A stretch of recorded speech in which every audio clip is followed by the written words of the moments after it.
Hello everyone! Today we're going to be jumping into Historic Brawl with Pantlaza the Sun Favored. Now, this new dinosaur commander takes full advantage of the Discover mechanic. At 5 mana, it is a 4/4, so a slightly subpar stat line, but it more than makes up for it with its ability. Whenever we have our commander or another dinosaur enter the battlefield under our control, we can discover X, where X is that creature's toughness. Now that only happens once each turn, but once is going to be more than enough to get us tons of value and really put us out in front of our opponent. Now I've gone ahead and broken our deck up into a couple of different sections that are worth talking about, so let me go ahead and start with our ramp section. Now there are two kinds of ramp that we're utilizing in this deck. One is cards that will get us extra lands or generate extra mana for us. The second is cards that are going to make our spells less expensive, which is its own form of ramp, right? Because it really is pretty much equal, whether it is paying one less or getting one more mana, right? So to start off, we have our dinosaur ramp here with Kinjali's Color. This is going to make our dinosaurs cost one less. Delighted Halfling lets us get around counterspells with our legendary creatures and additionally adds mana for us. Ixali's Lorekeeper is fun. Now, while you could argue for including, say, an elf or Avacyn's Pilgrim or something like that, that doesn't have the dinosaur base restriction. We have a ton of dinosaurs in this deck, so that doesn't really matter. And 1 mana of any color is pretty good since this is a 3-colored deck. Now, Marauding Raptor is also a really fun dinosaur card that we do have to be a little bit careful with, but it will reduce the casting cost of all of our creatures. Additionally, though, it will deal 2 damage to creatures when they enter the battlefield, and if a dinosaur is dealt damage that way, our Marauding Raptor is going to get a little bit bigger. So that could be pretty cool, but again, we do have to be careful. We don't have a whole lot of small mana dorks, but they still can get killed on the ETB if we have our Raptor in play. Next up, we have the Huntmaster. Makes our dinosaurs cheaper as well, which is really good, and we can give a dinosaur haste, which is really nice. Again, to play a huge creature and then immediately give it haste, that's going to be some pressure our opponent wasn't really expecting, and that's going to be really strong for us. Drover of the Mighty is small, but gets larger if we have a dinosaur, which we almost certainly will, and he'll add some mana of any color. Into the North is the reason we've included snowlands in this deck, and again, it's just a cheap way of getting some extra lands out onto the battlefield. Now, Intrepid Paleontologist is kind of an all-star when it comes to our ramp section here, since it does let us add 1 mana of any color. It's a 2/2 for 2 mana, which is really strong, but that second ability there is really powerful for us. So we get to exile a target card from a graveyard as that first part here, and keep in mind that's target card from a graveyard, so it doesn't have to be our own. We can actually use this to kind of turn off our opponent's graveyard shenanigans, but more likely than not, we'll be using it to exile a dinosaur creature from our graveyard, since we'll be able to cast those dinosaurs from exile with finality counters on them if we have them there. So this can give some extra life to our fallen dinosaurs, which is really fun, and it really plays into the paleontologist's theme of bringing back some of those ancient dinosaurs. Now, next up, we have Thunderherd Migration, which is cheaper if we reveal a dinosaur, otherwise we'll have to pay that 1, but we get to search for a basic land and put it onto the battlefield tapped and shuffle, which is really good. Same thing as Into the North there. Arcane Signet is Arcane Signet, does what it's supposed to do, and now this enchantment is actually pretty interesting for us as well. Now, we're not really using it for its second half, but its first half is really strong in our deck. Whenever 1 or more dinosaurs we control attack, we get to create that many treasure tokens. So that's some pretty easy ramp for us right there, and can actually enable us to do some pretty fun things.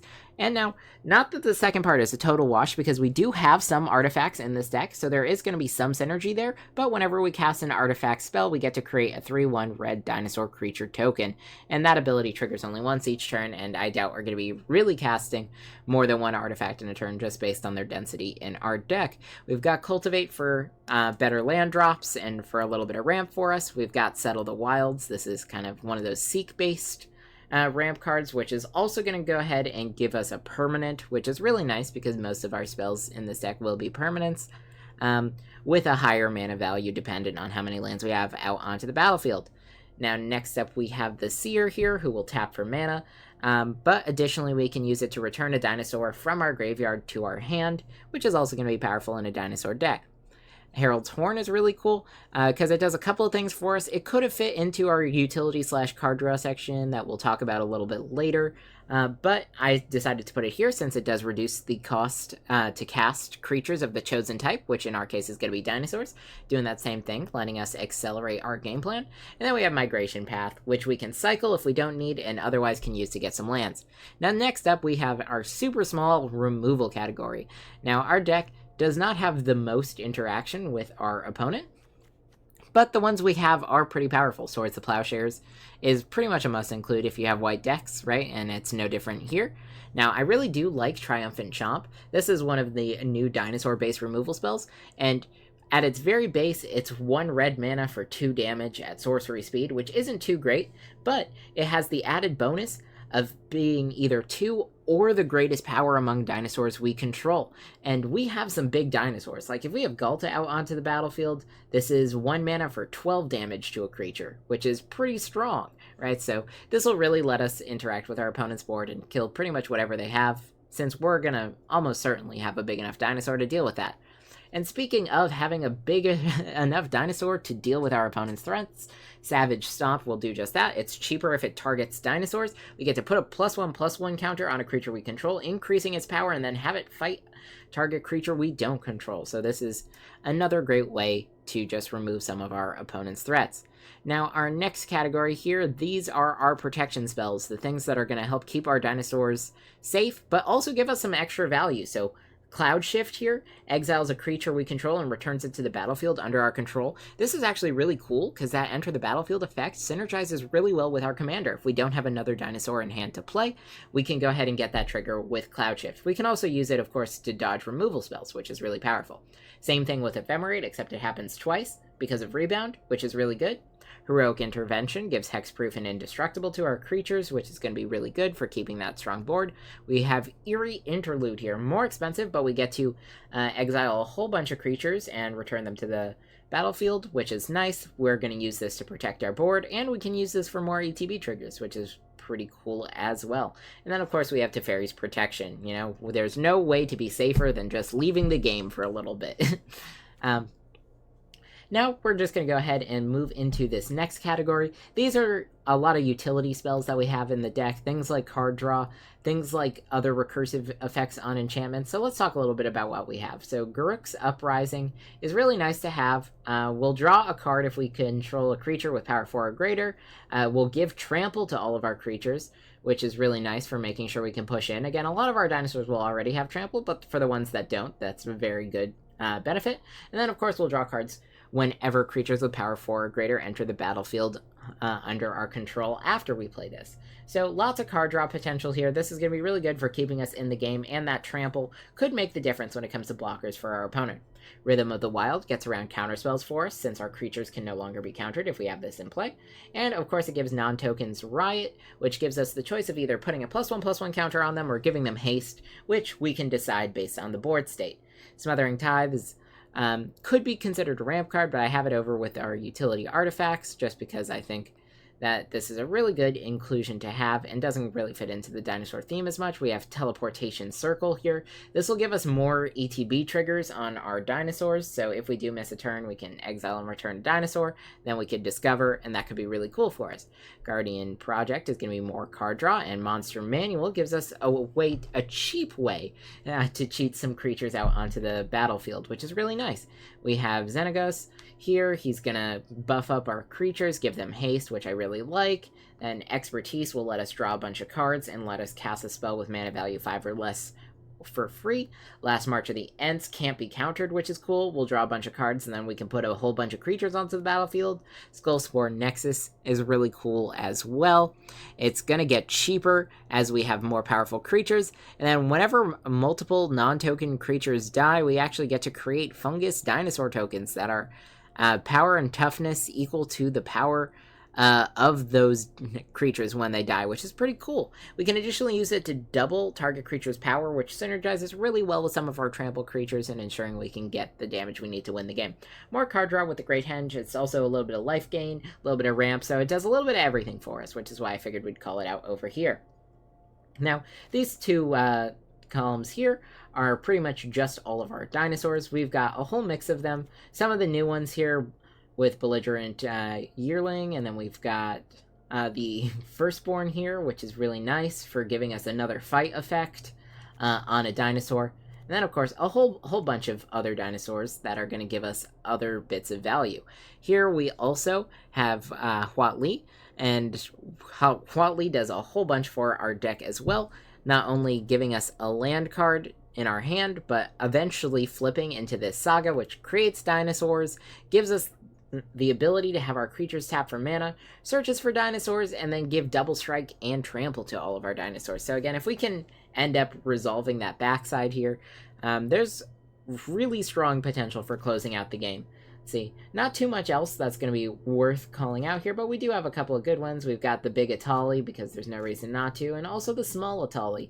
Let's see, Trumpeting Carnosaur is always a fun card, since we can discard it for damage if we have to, but when it enters the battlefield, it will discover 5, so it'll give us something pretty good out of our deck, which I kind of like as well. We are including both Galtas as well, both Stampede Tyrant and Primal Hunger, so both of those are going to be cool. Taking a look at the mana base, fairly straightforward. We've got a whole variety of different lands to make sure we have access to all of our colors. Cavern of Souls, because that's really good with dinosaurs. And then a couple of other spells that are a couple of other lands that really want to see our same creature type here.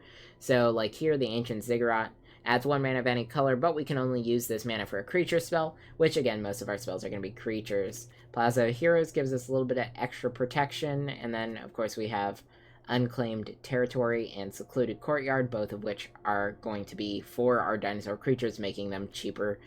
Well, not making them cheaper, but giving us the mana we need to cast those, and otherwise just being a generic mana. All in all, that's the deck. Remember, if you guys have been enjoying my videos, make sure you subscribe to the channel to stay up to date on my latest content, and if you do enjoy this video, make sure you give it a like. Let's go ahead and see how this deck does.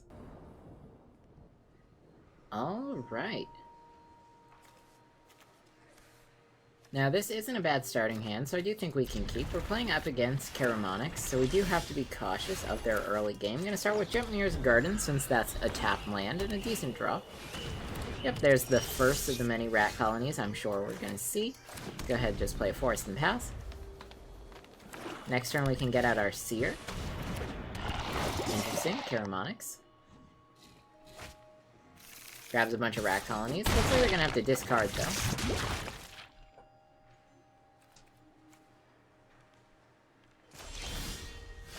Cultivate. We're going to play out the Seer, just because we can use this to block if we have to.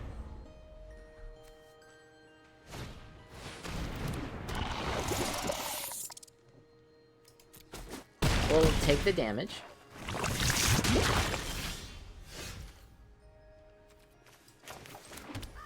Let's go ahead and play out the Raging Regisaur.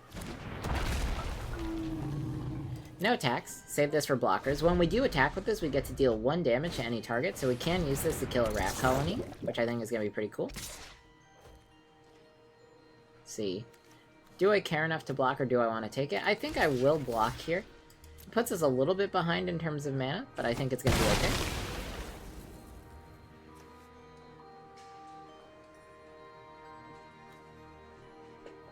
Our opponent can sacrifice artifacts or creatures to draw a card, now that we do have 3 or more poison counters. I'm thinking next turn we just swing in, kill the rat colony. Our opponent didn't find their next land, which is pretty good for us. As it currently stands, depending on what our next turn ends up looking like, we can cultivate. We could potentially play out the Great Henge. See, well, we'll play the land and play out our commander instead, because that's just going to be the best option for us. This will let us discover 4. Yes, we will do that. Marauding Raptor. And we've got it. Alright. On the play, we have Cultivate. I like seeing Great Henge. This feels pretty good. We can keep this. I'm going to start with the tap Rock Fall Veil. It's not like we were going to do anything else otherwise. playing up against Thalia and the Gitrog. That will be a little bit of a menace for us if they can get that out onto the battlefield, so we definitely wanted a way to deal with that. Alright. Go ahead, get our yearling out onto the battlefield.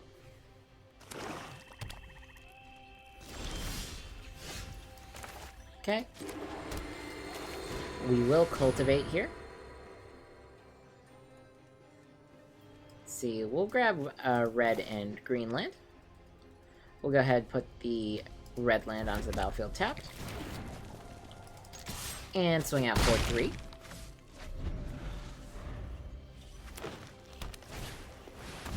Skewed Swarm, alright.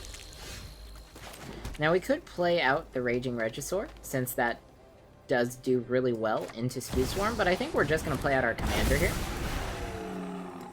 Take action. Get you for free. Take action. And then swing for 4. Things are looking pretty good for us. Next turn, we can play out the Ripjaw Raptor, or we could play out Trumpeting Carnosaur, both of which would be pretty cool. Yep. We do see Thalia and the Gitrog. Another landfall trigger. That's fine.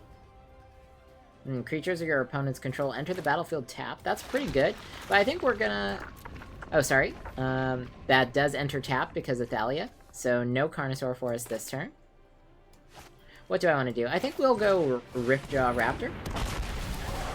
Sure, it'll enter the battlefield tapped. We get Cloud Shift. Not that that matters. Figure... That's fine.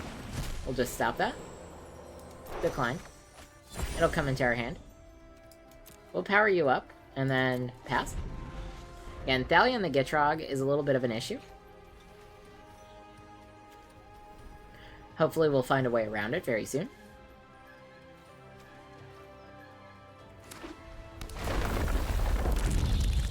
Okay, Skewed Swarm starting to do the Skewed Swarm thing. Seal from Existing, gonna hit Pantlaza, that's fine. We'll just pull you back into the command zone. Arboreal Grazer. Looks like they don't have the land.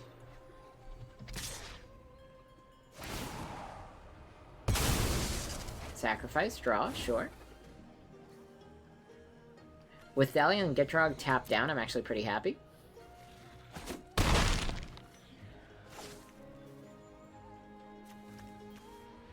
Well, let's see. We can swing for 11 next turn. That's not bad. Can also replay our commander really soon. A couple of different options. We can go Great Henge and the Hammer Skull too. Let's do that. Having Great Henge is going to be really good for us. And honestly, I think creatures entering the battlefield tapped is going to be... our opponent's creatures entering tapped is going to be more advantageous for us here. We'll decline.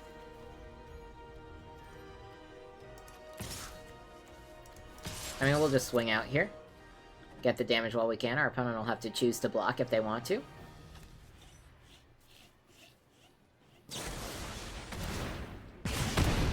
Four damage off the Raptor because they cast an instant, and we get to ramp here.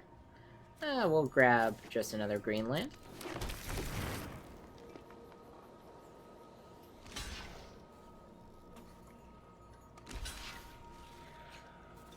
Yep. That's fine. Opponent's down at 9. Nice. We have a little bit of life gain potential here. Things are looking pretty good for us. With Trample and a big dinosaur, our opponent's gonna start having a lot more difficulty dealing with our oncoming attacks. Tireless Tracker, yep, that's fine. More landfall. Opponent's also really low on cards, So sure, there are a bunch of landfall triggers here, but next turn is going to be pretty big for us. I think we want to go for the Carnosaur. Let's see, looking for... Sure. Galleon Gitrog. Sacrifice one of the tapped ones, that's fine. So we know we're getting 3 damage through next turn. With Trample on the Yearling, potentially more.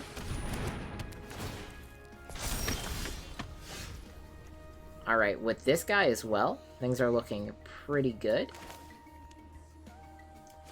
So I think we want to play out the Hammer Skull, so that way we have a large dinosaur, and then Yearling's power is going to be pulled up to 6. Then we'll go ahead and play you out. We'll pay. And we'll have you hit... Honestly, Scute Swarm, because I want some extra damage coming through. We'll decline, and then move to combat. Swing out. Only 2 blockers, so they can stop 8 damage, and we've got 9 here. So that is a good game.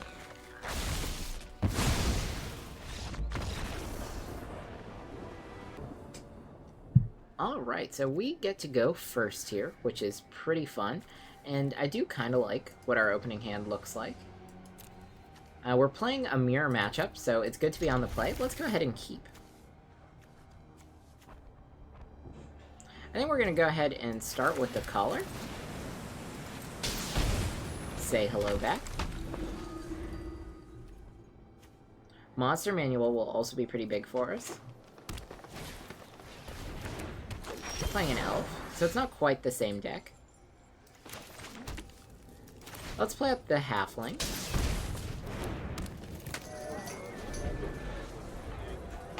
So now we're in a pretty good spot, I think. One more land, defense grid, sure. I don't mind that.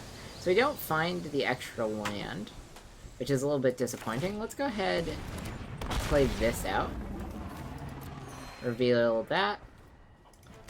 And just deal 1 damage. Gaining a little bit of life is probably good here. Missing that land drop, not fantastic. Yep, Topiary Stomper. Just gonna ramp our opponent a little bit. I do really want to see another land here. Jetmir's Garden, sure. Playing out the Sword Tooth. Fortunately for us, we are still playing creatures, and we still are widening our board. Next turn, we'll be able to play out our commander. Nice. Let's go ahead and do this. We will discover. Marauding Raptor. It's good having missed lands to get something that'll make our creatures a little bit less expensive. No attacking here, though, because they do have the Ripjaw Raptor. Got a couple of options for what we can do next. I'm thinking Monster Manual might be the play. Monster Manual is going to enable some of our bigger creatures to come down.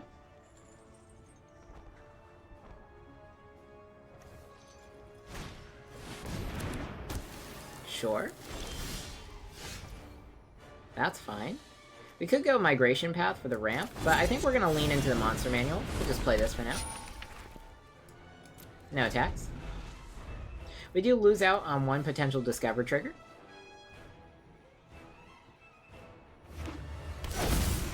Okay, Dinosaur, they found their 4th land. They finally get their commander in play. Cultivate, that's a good hit. Now we're going to rely on Monsters Manual for getting Verdant Sun's avatar out onto the battlefield and discovering 5. I think that's going to be really powerful for us. We'll see if our opponent decides to attack. It looks like they do not. Okay, playing towards Last March of the Ents. That's going to be really good. Let's activate this ability to put you out onto the battlefield. Discover 5. Sure, we'll cast the Heroic Intervention. Let's see. We'll play you out. Because you can now survive. Or, sorry, can't survive.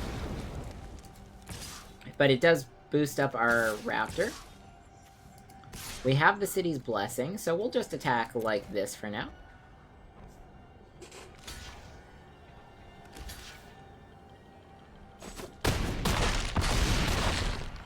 Nice. We're not going to lose any creatures. All's looking pretty well. We also have much more life than our opponent. Next turn, the ability to swing out for a lot of damage, too.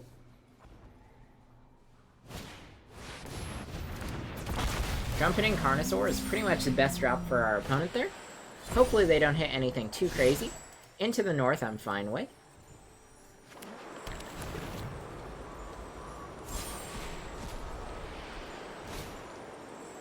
Commune with Dinosaurs, also good. Those are two really bad hits for our opponent.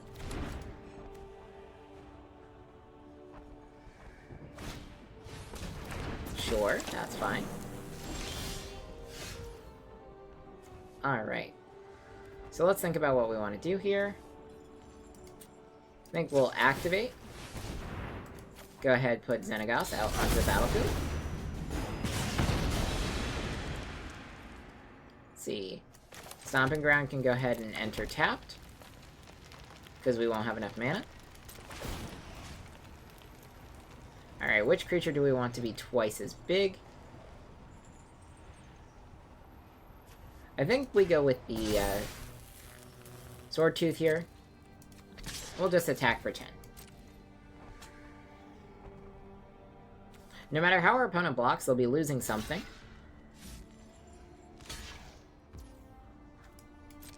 Sure, but we get to draw a card.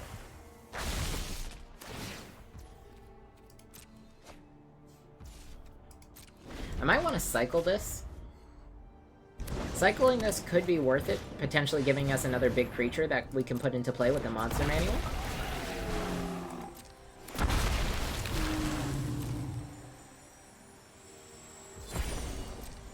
Bunch of discovery triggers, that's fine.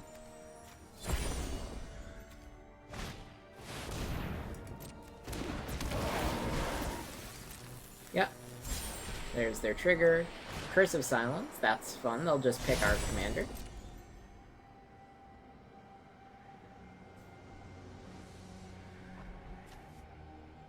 Again, at 9 health, our opponent's not really going to be in a position where they can do too much attacking.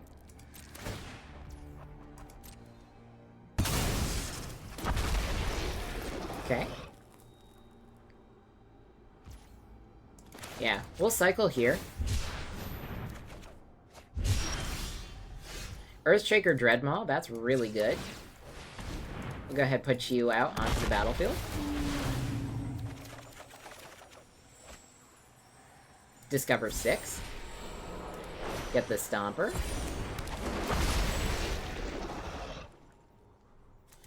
We'll grab a green land. Play out a white land. We get our second land drop. Let's see. We can settle the wilds here. That's good. Intrepid Paleontologist. Just to boost up our other creature. And let's see. We probably want the 12 with Trample. Swing like this.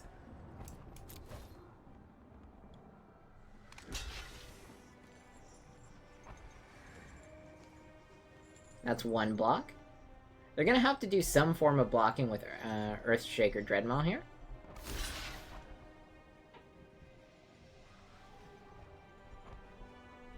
Okay.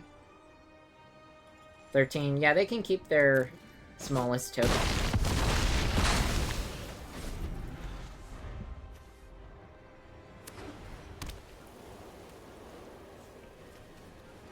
Now, next turn's gonna be huge for us. Last March of the Ents is gonna be massive.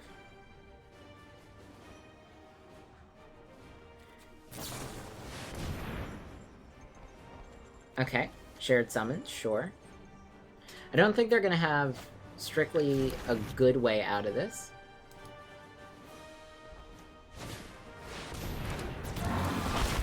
They can fight. Probably gonna fight our commander.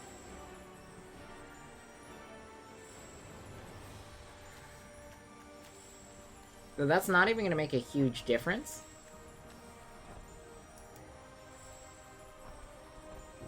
Honestly, we've spread out our power pretty decently across the board. Yeah, I think Verdant Avatar is the better pick there. But maybe, I think you can also make a case for the commander being the better pick. Okay, yep.